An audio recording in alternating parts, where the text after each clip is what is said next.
Most K9 dogs follow orders. Shadow didn't. The black German Shepherd lunged forward, hackles raised, teeth bared, not at a criminal, not at a suspect, but at a photograph.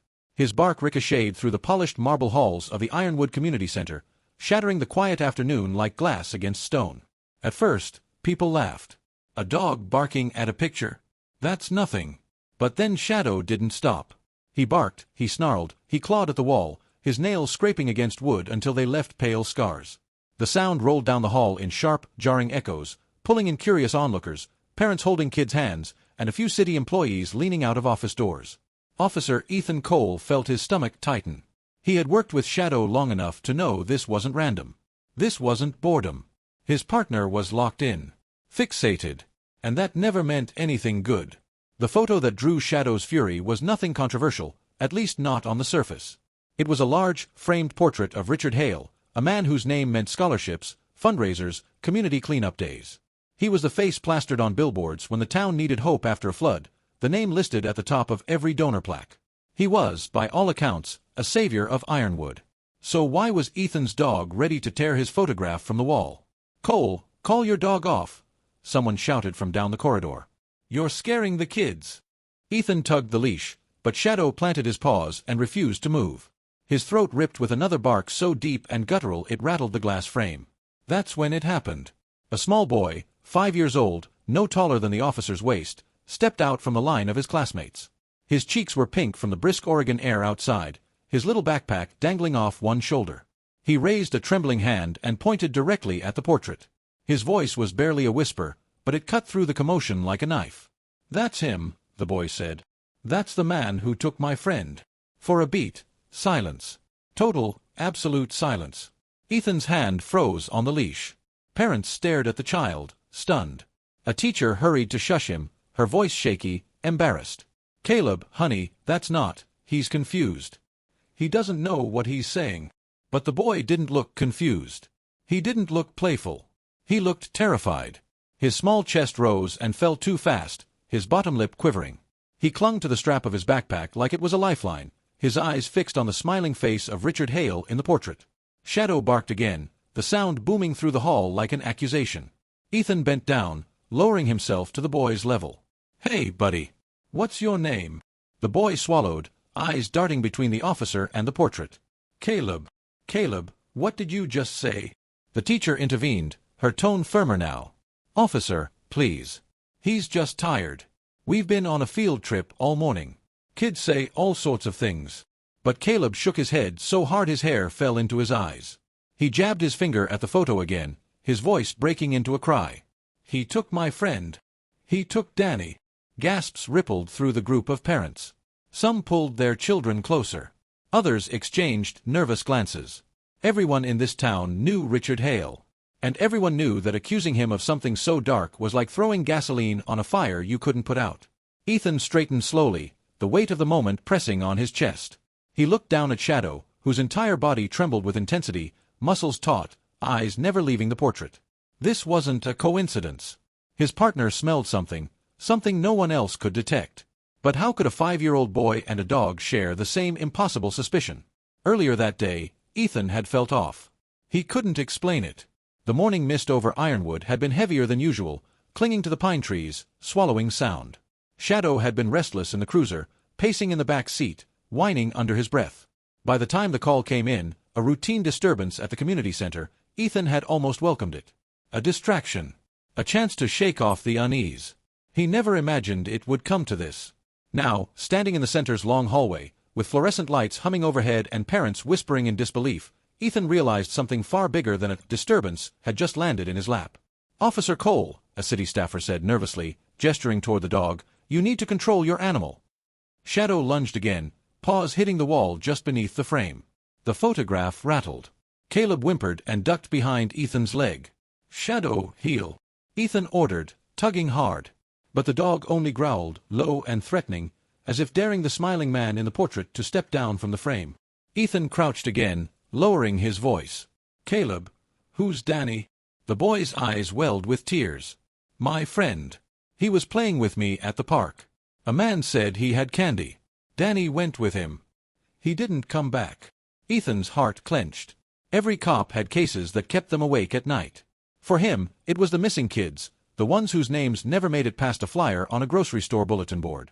The ones who faded into rumor after a week, then into silence after a month. He searched Caleb's face for signs of fantasy, of confusion. But he didn't see any. He saw raw fear. And he saw truth. "Caleb," Ethan said gently, "are you sure? You're sure that's the man?" The boy nodded so fiercely it looked like it hurt. "That's him." Behind Ethan, the teacher tried to laugh it off, though her voice shook. "Children mix things up. Mr. Hale's face is on posters all over town. Of course he thinks he saw him." Ethan looked back at the portrait. Richard Hale's smile stared out, perfect teeth, eyes warm, the kind of face that made people trust him instantly. A face plastered on fundraisers, hospital wings, college endowments. And yet Shadow still growled, Caleb still trembled, and Ethan's gut told him that something wasn't right. He tugged Shadow's leash one last time and managed to drag him back. The crowd dispersed slowly, murmurs echoing like bees in a jar. Parents shielded their kids, the teacher hurried Caleb away, and city staffers quickly straightened the frame. Within minutes, the hall looked ordinary again. But Ethan knew what he'd seen. A child's trembling finger. A dog's relentless bark. And a smiling man on a wall who suddenly didn't look so innocent. That night, back at the station, Ethan couldn't let it go. He sat at his desk long after his shift ended, staring at the incident report he hadn't finished. How do you even write something like this? K-9 unit displayed aggressive behavior toward community figure's photograph. Minor child claimed abduction by local philanthropist. It sounded insane. It sounded like career suicide. And yet, he couldn't forget Caleb's face. Or Shadow's bark. He rubbed his temples, glancing over at the dog curled at his feet. Shadow wasn't sleeping. His eyes were open, glowing faintly in the dim light, still fixed on something Ethan couldn't see. "Buddy," Ethan whispered, "what did you find?" Shadow's tail thumped once against the floor. And in the silence of the station, Ethan realized this wasn't over. Not even close. The town hall incident should have been written off as nothing more than a misunderstanding. That's what everyone wanted Ethan Cole to believe. A tired kid, a restless dog, a coincidence.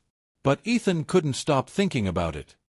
He replayed the moment in his head 100 times that night, the way Shadow's barks refused to die down, the fear in Caleb's eyes, the way the boy clutched his backpack strapped like it was the only thing tethering him to safety.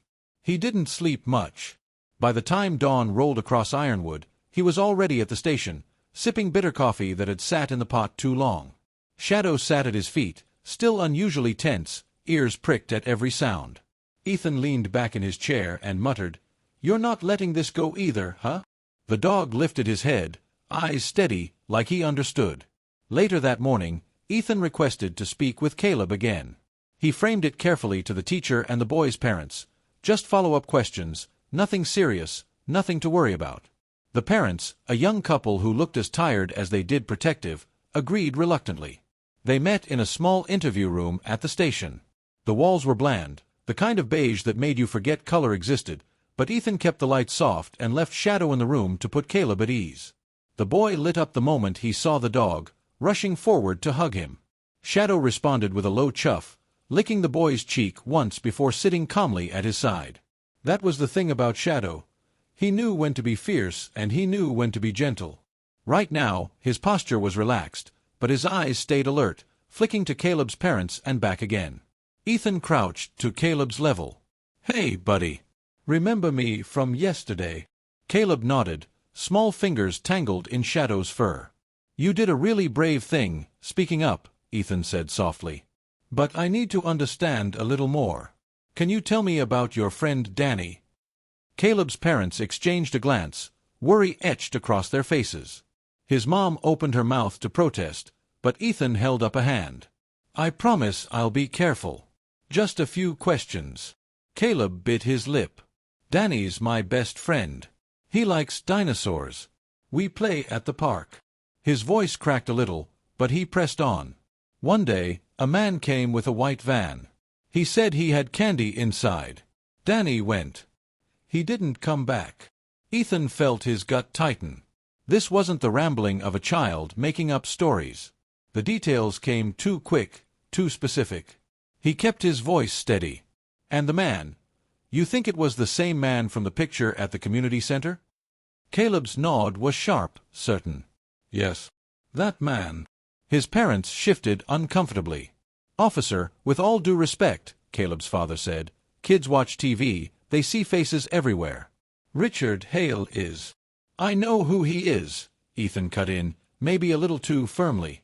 The father hesitated, then sighed. Look, our son has been through a lot. We don't want to make this bigger than it is. Ethan understood the fear in their eyes. Accusing a man like Hale wasn't just dangerous, it was unthinkable. He was too big, too clean, too important. But Shadow hadn't been wrong in 5 years of service. And neither, it seemed, had this boy. Caleb, Ethan said gently, did you hear anything else? Maybe the man's voice. The boy's eyes widened. He said not to tell. He said if I told, he'd take me too. His small hands clenched Shadow's fur so tightly the dog gave a soft whine. Ethan swallowed hard. He wanted to tell the boy he was safe, that nothing bad could happen to him now. But the truth sat heavy on his tongue. He couldn't promise that. Not yet. Okay, Ethan said finally, his voice calm but low. Thank you, Caleb. You were very brave. Caleb's mom wrapped an arm around her son, shooting Ethan a look that begged him to drop it. But Ethan couldn't. Not when Shadow's eyes burned with silent urgency. By the afternoon, word of the incident had already spread. Ironwood was small enough that whispers traveled faster than radio signals. Officers in the locker room smirked at Ethan, tossing comments his way. Your mutt doesn't like art, Cole? Careful, man, you don't want to get on Hale's bad side. He pays for half this department's equipment. Ethan ignored them, but their words gnawed at him. Hale's money was everywhere. Schools, hospitals, charities. He'd built an empire of generosity that made him untouchable. People didn't just admire him, they depended on him. Still, Ethan couldn't shake Caleb's trembling voice. Or Shadow's bark. That evening, unable to resist, Ethan drove past the Hale Foundation's office downtown. The building glowed with modern glass windows and tasteful stone, a beacon of wealth against the fading sun. People in suits walked in and out, smiling, carrying files and laptops, a picture of productivity. Shadow stirred in the back seat, nose pressed to the window, body rigid. He let out a low growl that vibrated through the car. Ethan frowned. Yeah, I feel it too. He parked in an alley nearby and let Shadow out on leash. The dog moved immediately, tugging toward the back of the building with purpose. He sniffed along the wall, pausing at a metal storage door locked tight with a heavy chain.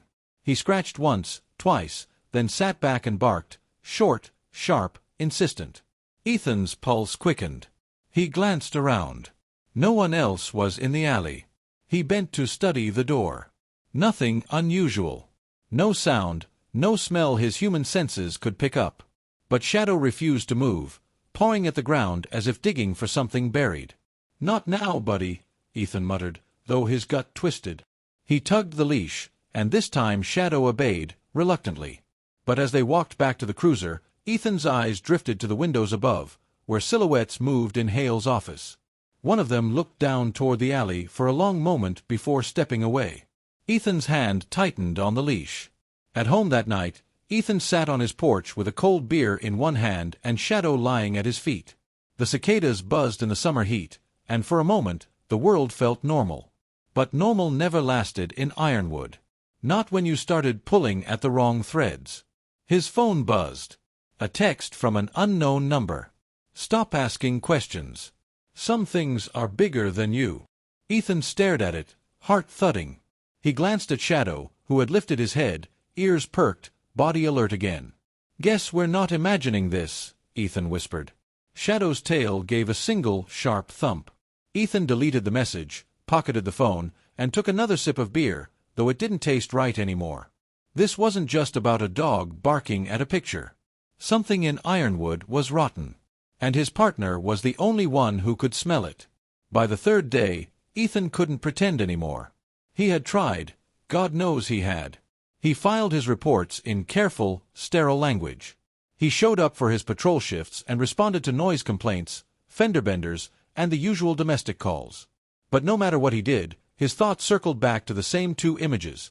Caleb's trembling finger pointing at Richard Hale's portrait, and Shadow clawing at the storage door behind the Hale Foundation's office.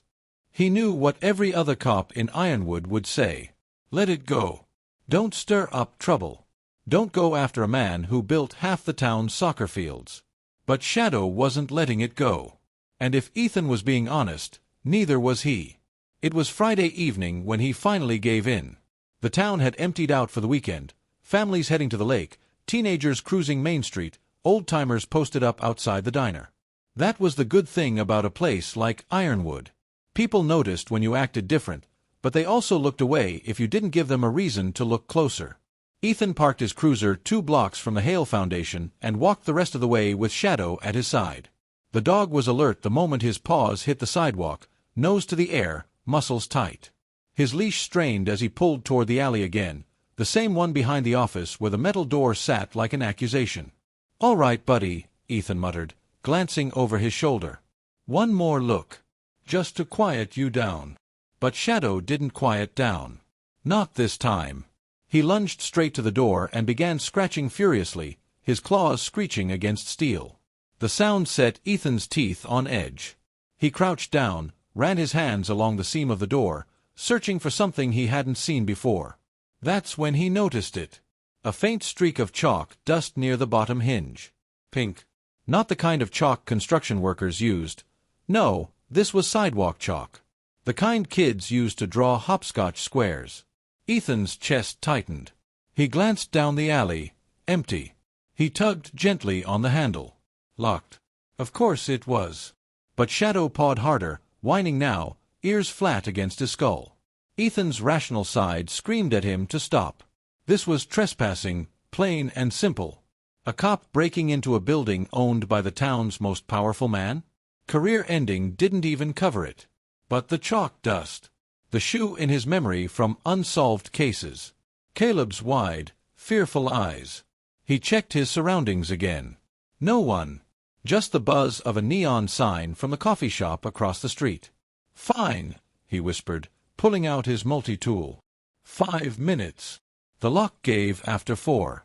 Ethan eased the chain aside, slipped the door open, and slid inside with Shadow at his heel. The smell hit him first. Dust, cardboard, something faintly metallic. It was dark, but the faint glow of streetlight filtered through a dirty window. Boxes stacked to the ceiling lined the room, each one labeled with neat black marker. Supplies. Donations. Books. Shadow moved immediately, nose pressed to the ground, tail stiff, weaving between stacks until he stopped at a box in the far corner. He barked once, sharp and deliberate. Ethan's throat went dry. He crouched, pulled the box toward him, and pried it open. Inside were toys. Not new ones, these were scuffed, worn. A stuffed bear with one eye missing. A plastic dinosaur with teeth marks on the tail. A set of crayons broken down to stubs. And at the bottom, a single pink sneaker. Child-sized. Ethan's heart pounded. He pulled the shoe out, turning it over in his hand. Dirt clung to the sole. It wasn't new. He set it down carefully, like it might shatter. Shadow whined, pawing at the box again, his nose buried deep in the cardboard like he was searching for a ghost. Ethan forced himself to look at the other boxes. He opened a second one.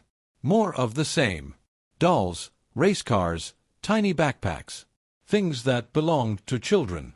The breath caught in his throat. He remembered every flyer he had seen taped to telephone poles over the last few years. Kids who vanished without explanation. Some were written off as runaways, others as custody disputes gone wrong. But Ethan had always felt there was something missing in those files, something that never added up. And now here he was, kneeling in the dark, staring at their belongings inside a storage room owned by Richard Hale. The sound of footsteps froze him in place. He snapped his head up, ears straining. Shadow growled, low and dangerous, his body angled toward the door. The steps faded after a moment, just someone passing on the street, maybe, but Ethan's pulse thundered in his ears. He had no business being here. If anyone saw him, he was finished. He stuffed the sneaker into his jacket pocket, closed the boxes as best he could, and slipped back out into the night, chaining the door behind him. On the walk back to his cruiser, his mind spun. He needed proof. Real proof. One shoe and a handful of toys wouldn't cut it. Not against a man like Hale. But Shadow had found something. And Ethan couldn't ignore it now. Back at his house, Ethan sat at the kitchen table with the sneaker in front of him. He didn't touch it. He just stared at it while Shadow lay nearby, eyes glowing in the dim light. "Where do we go from here, buddy?" he whispered. The dog lifted his head, ears twitching, as if to say, "Forward." Ethan rubbed a hand over his face. His whole career could collapse if he pushed this. He'd be up against politicians, businessmen, even his own department. But if he didn't push it, kids kept vanishing. Families kept suffering. And the man everyone praised kept smiling down from his portraits. He thought of Caleb again. The boy's small voice. He said if I told, he'd take me too. Ethan clenched his fists. No. This couldn't be buried. The phone rang, startling him. He glanced at the caller ID, unknown number. He almost let it go to voicemail, but instinct made him answer. "Cole." A pause. Then a voice, low and deliberate. "You're digging in the wrong place, officer. Walk away while you still can." The line went dead. Ethan sat there, staring at the phone, adrenaline pounding. Shadow growled, standing now, tail stiff. Ethan slid the sneaker into a drawer, locked it, and whispered, "Yeah. They know we're coming." Shadow's gaze held his, unblinking. For the first time, Ethan wasn't sure who was leading whom. But one thing was certain. The dog had found the first crack in the mask of Richard Hale. And whatever was behind it was darker than Ethan had dared imagine. By Saturday night, the whole town of Ironwood seemed to glow. Strings of golden lights crisscrossed the plaza outside the community center, a makeshift red carpet stretched across the front steps, and every car that rolled up delivered someone important. The annual Hale Foundation banquet was more than a fundraiser. It was Ironwood's biggest social event of the year. It was where people came to be seen, to shake hands, to secure favors. And tonight, Officer Ethan Cole wanted nothing to do with it. But the chief had insisted he attend. "Community relations," he'd said with a dismissive wave. "Show your face, eat some food, smile for pictures. It keeps the donors happy." Ethan had thought about refusing, but the memory of the pink sneaker in his drawer stopped him. If he was going to figure out what Richard Hale was hiding, maybe seeing him in his element wasn't the worst idea. Shadow trotted at his side as they crossed the plaza, tail swishing, wearing his polished black K9 harness with the white letters. He looked every bit the proud working dog, but Ethan could feel the tension in him. The leash was taut, Shadow's head tilted slightly, nose twitching as if catching a scent others couldn't. Inside, the community center had been transformed. White tablecloths, crystal glasses, waiters carrying trays of hors d'oeuvres. The air buzzed with laughter, conversation, and the faint clink of silverware. At the far end of the room, a stage gleamed under spotlights, framed by banners that read, "The Hale Foundation, Building a Brighter Future." Richard Hale himself stood at the center of it all, handshakes and smiles flowing as easily as champagne. He looked like a man carved from charisma, salt and pepper hair perfectly combed, a tailored suit that screamed wealth without needing to. People leaned toward him as if drawn by gravity. Ethan's jaw tightened. "Officer Cole." The mayor, a balding man with a booming voice, spotted him and waved him over. "Good to see you here. And your partner, of course. The town's finest." Ethan forced a polite nod, resting his hand on Shadow's back. "Glad to be here." "Don't let Hale see that scowl," the mayor joked, chuckling as he slapped Ethan's shoulder. "Man's done more for this town than anyone in uniform. You might learn a thing or two." Ethan swallowed the retort burning in his throat. He glanced down. Shadow was stiff, ears pricked, eyes fixed across the room. Ethan followed his gaze. "Hale." The man's smile widened as his eyes locked with Ethan's from across the crowd. He raised his glass in a mock toast, the kind of gesture that could pass for friendly but felt more like a warning. Shadow growled, low and dangerous. Ethan gave the leash a subtle tug, but the dog didn't break eye contact. An hour later, Hale took the stage. The room hushed, anticipation thick in the air. He spoke with practiced warmth, thanking donors, praising teachers, applauding first responders. People clapped at all the right moments. Ethan stood near the back, Shadow at his feet, scanning the crowd. That's when he saw them. Caleb and his parents, seated near the front. The boy looked small in his chair, shoulders hunched, eyes darting nervously. His parents sat stiffly, applauding when expected but avoiding eye contact with anyone around them. Ethan felt a pang of guilt. Had his questions stirred up more than they could handle? Hale's speech rolled on, smooth as silk. "We are a town built on trust," he declared, voice echoing under the high ceilings. "And trust is what binds us. Our children, our families, our future, they are safe, because we stand together." The crowd erupted in applause. Safe. Ethan's hand curled into a fist. Shadow's ears twitched. Then, without warning, he surged forward, barking. The sound cut through the applause like a gunshot. People flinched, startled, turning toward the back. Shadow strained against the leash, body rigid, teeth bared, not at the crowd, not at the stage itself, but at Hale. The philanthropist's confident rhythm faltered for the first time. His smile froze, his eyes narrowing just slightly. He tried to laugh, spreading his hands as though to reassure the audience. "Ah, even our finest canines aren't immune to nerves in a crowd." The audience chuckled uneasily. But Ethan wasn't laughing. He could feel the power in Shadow's bark. It wasn't nerves, it was accusation. Hale raised his voice over the commotion. "Truly, we owe gratitude to officers like Cole and his partner here, who keep us safe. Let's give them a hand." The room clapped on cue. It was smoother than sleight of hand.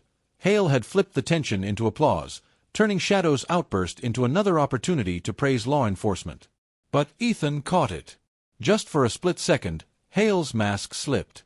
His jaw tightened. His eyes hardened. And then it was gone, replaced by charm. Shadow didn't stop barking until Ethan dragged him out into the hallway. "What the hell was that, huh?" Ethan whispered fiercely, kneeling to meet the dog's blazing eyes. Shadow panted, chest heaving, but his gaze didn't waver. He wanted back in. He wanted Hale. A voice came from behind. "Control your animal, Cole." Ethan turned. It was the chief. His smile was tight, but his eyes were sharp. "You embarrassed the department in front of every donor who keeps this place running. Don't let it happen again." Ethan bit back the words bubbling in his chest. It wasn't embarrassment. It was truth. But he said nothing. Shadow growled low, as if voicing what Ethan couldn't. The banquet ended hours later, the plaza buzzing with cars and laughter as people drifted into the night. Ethan walked toward his cruiser, Shadow still keyed up beside him. He heard footsteps behind him. Turning, he saw Caleb's parents, their faces pale under the streetlights. Caleb clutched his mom's hand, his little body tense. The boy looked up at Ethan, then down at Shadow. His lips trembled. "He saw me," Caleb whispered. Ethan crouched, heart pounding. "Who saw you?" Caleb's eyes filled with tears. "The man. He saw me. He knows." Shadow pressed against Ethan's side, growling softly, gaze fixed on the banquet hall. Ethan's chest tightened. The boy was right. Hale had seen him. And Ethan knew, with chilling certainty, that men like Richard Hale didn't forget faces. He straightened slowly, scanning the crowd one last time. Across the plaza, Hale stood with a group of city officials, laughing, shaking hands, his charm undisturbed. But his eyes flicked toward Ethan for just a moment, cold and sharp as a blade. Ethan tightened his grip on the leash. Shadow stood tall, teeth bared, ready. The game had shifted. Hale wasn't just a name on a building anymore. He was watching them. And now Ethan understood the danger. It wasn't just about missing children anymore. It was about survival. The nights in Ironwood always carried a hush, but lately Ethan Cole swore the silence had a weight to it. Even the cicadas seemed to pause when he walked Shadow through the darkened streets. Maybe it was his imagination. Maybe it was nerves. Or maybe the whole town could sense the storm building behind the Hale Foundation's smiling face. 3 days had passed since the banquet. 3 days since Shadow had embarrassed Richard Hale in front of the entire town by barking like he could see the man's soul. Ethan hadn't been back on patrol without someone making a snide comment. His chief had told him, flat out, that if Shadow pulled another stunt like that, they'd be reassigned. Ethan didn't argue. He knew it wouldn't matter. Shadow wasn't going to let this go. And neither was he. On Tuesday night, it happened again. They were driving along the outskirts of town when Shadow lifted his head in the back seat, ears pricked, body rigid. His bark came sharp and insistent, clawing against the metal grate. Ethan slowed the cruiser. "What is it, boy?" Shadow whined, pressed his nose to the glass, then howled. It wasn't his usual alert bark. It was deeper, almost mournful, like he was calling out to something Ethan couldn't see. Ethan pulled to the shoulder. They were near the old railway yard, abandoned for years after the lumber industry left town. Rusting cars sat half-buried in weeds, graffiti smeared across broken walls. No one came here anymore. No one had a reason to. Except Shadow. The dog leapt out the moment the door opened, tugging on the leash so hard Ethan had to jog to keep up. He followed Shadow across cracked asphalt, past chain-link fences sagging under the weight of ivy. The air smelled of rust and rain. The only sound was the crunch of gravel under their boots and paws. Shadow stopped at a row of rotting boxcars. He sniffed along the base, then darted toward a collapsed section of track. His paws dug at the ground until his nails scraped against something hollow. Ethan crouched. It was a hatch. Half buried beneath weeds and rust, a square metal hatch lay flush with the earth. Ethan brushed dirt from the edges, his pulse quickening. Shadow barked once, then whined, pawing furiously as if begging Ethan to open it. Ethan hesitated. Everything in his body screamed that he shouldn't be here, not without backup, not without a warrant. But then he thought of Caleb's wide eyes, the pink sneaker in his drawer, the toys hidden in boxes. He couldn't walk away now. "All right, buddy," he whispered. "Let's see what's down there." He heaved the hatch open. Rusted hinges groaned, the sound echoing in the empty yard. A wave of damp air rushed up, carrying with it the smell of mold, metal, and something faintly sour. Ethan flicked on his flashlight and shone it down. A ladder descended into darkness. Shadow whined, pacing. Ethan clipped the leash tighter to his belt and began the climb down, boots clanging softly on each rung. The beam of his flashlight swept over the space below, and his breath caught. The underground room was bigger than he expected, maybe the size of a small basement. Concrete walls, damp and cracked. Old mattresses scattered across the floor. Empty snack wrappers. A teddy bear missing an ear. Crayon marks on the walls, bright scribbles of stick figures and rainbows. Children had been here. Ethan's chest tightened. He crouched, picking up a crayon stub between his fingers. It was worn down to nothing, teeth marks etched in the wax. He imagined small hands pressing it against the wall, trying to pass the time in a place where time wasn't meant to exist. Shadow sniffed the mattresses, whimpering low, pressing his nose into the fabric as if he could still smell the fear. He pawed at one corner, claws scraping against concrete. Ethan knelt beside him and pressed his palm to the floor. Cold. Damp. He fought the wave of nausea rising in his throat. He swung his flashlight across the walls again. That's when he saw it, scratched into the concrete, faint but unmistakable, were initials. Dozens of them. Some just letters. Some full names. Each one carved by a desperate child trying not to disappear. Ethan's throat burned. He whispered, "Oh God." Shadow balked once, sharp and urgent, his head whipping toward the far corner. Ethan followed the beam of his flashlight there. Another door, smaller, half hidden by debris. A padlock secured it shut. Before Ethan could move closer, a sound echoed from above. Footsteps. He froze, killing his light, pressing his back against the wall. Shadow crouched low, silent but tense, ears twitching. The footsteps crunched across gravel, heavy and deliberate. Whoever it was, they lingered near the hatch. Ethan held his breath, every muscle burning with stillness. A beam of light flashed briefly through the opening, sweeping the underground space. Ethan pressed Shadow down, keeping them in the shadows. The light moved on.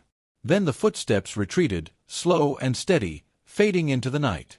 Ethan waited another full minute before exhaling. His heart pounded so loud, he was sure it could be heard above ground. He clipped the leash tighter. "We're getting out," he whispered. They climbed back up, Ethan hauling the hatch shut behind them. His hands shook as he locked it back in place, wiping dirt across the metal to hide any sign it had been opened. He scanned the yard, empty now, but he knew someone had been there. Someone who didn't want him finding what was buried underground. Shadow stood at his side, chest heaving, eyes still blazing with urgency. "Yeah," Ethan muttered, voice rough. "We're in it now." Back home, Ethan sat in his kitchen again, the weight of the discovery pressing down on him. The sneaker. The toys. The underground chamber. The initials carved into concrete. He thought of Caleb's words. He said if I told, he'd take me too. He poured a glass of water and downed it, though it did nothing to steady his nerves. Shadow paced restlessly, circling the room, stopping every few steps to stare at the drawer where the sneaker was hidden. Ethan pulled out his phone, thumb hovering over the call button. He could report it now, bring in a team, open the hatch. But who would believe him? Against Richard Hale, the golden boy of Ironwood, he'd need more than children's drawings and broken crayons. He needed undeniable proof. Something that couldn't be explained away. The phone buzzed before he could decide. Another unknown number. He answered without thinking. A voice, calm and cold. "We saw you." Ethan's blood ran cold.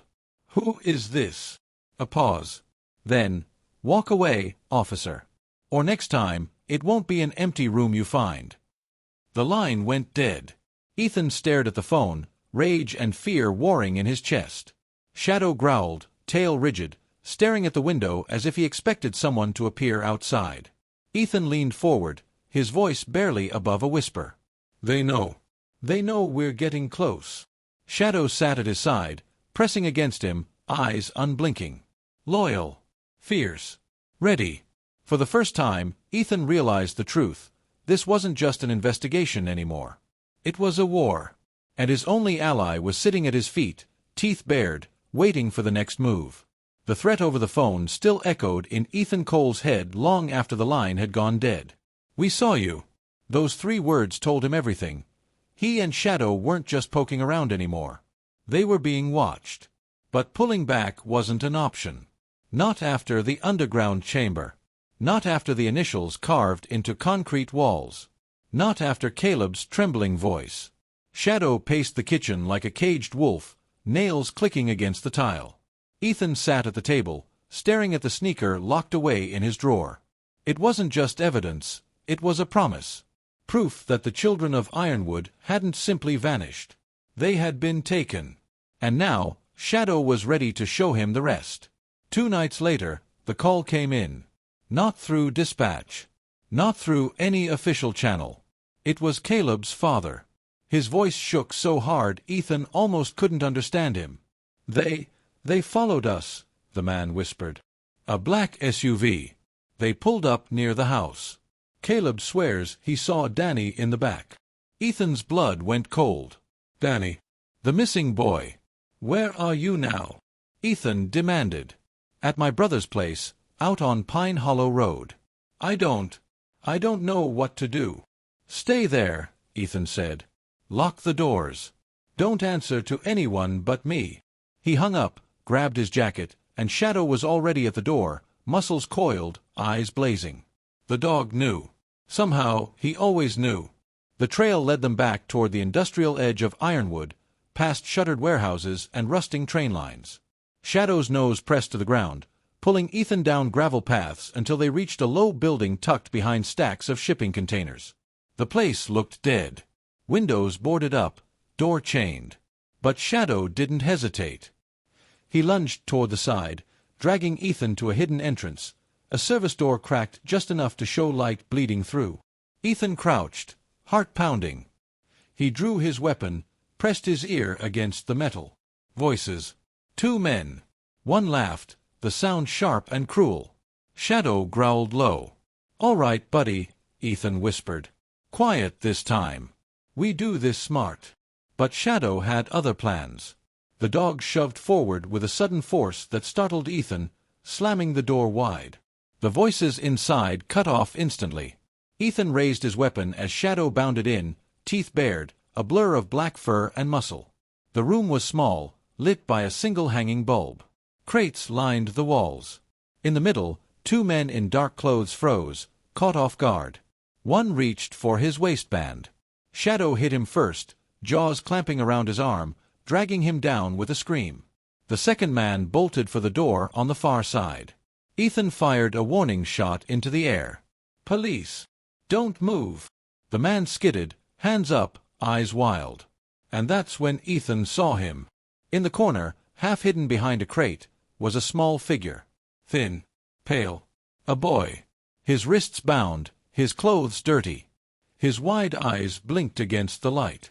"Danny." Ethan's chest clenched. "It's okay, kid," he said, rushing forward. "You're safe now." The boy flinched at his touch, then recognized Shadow, who stood guard over the first man still whimpering on the floor.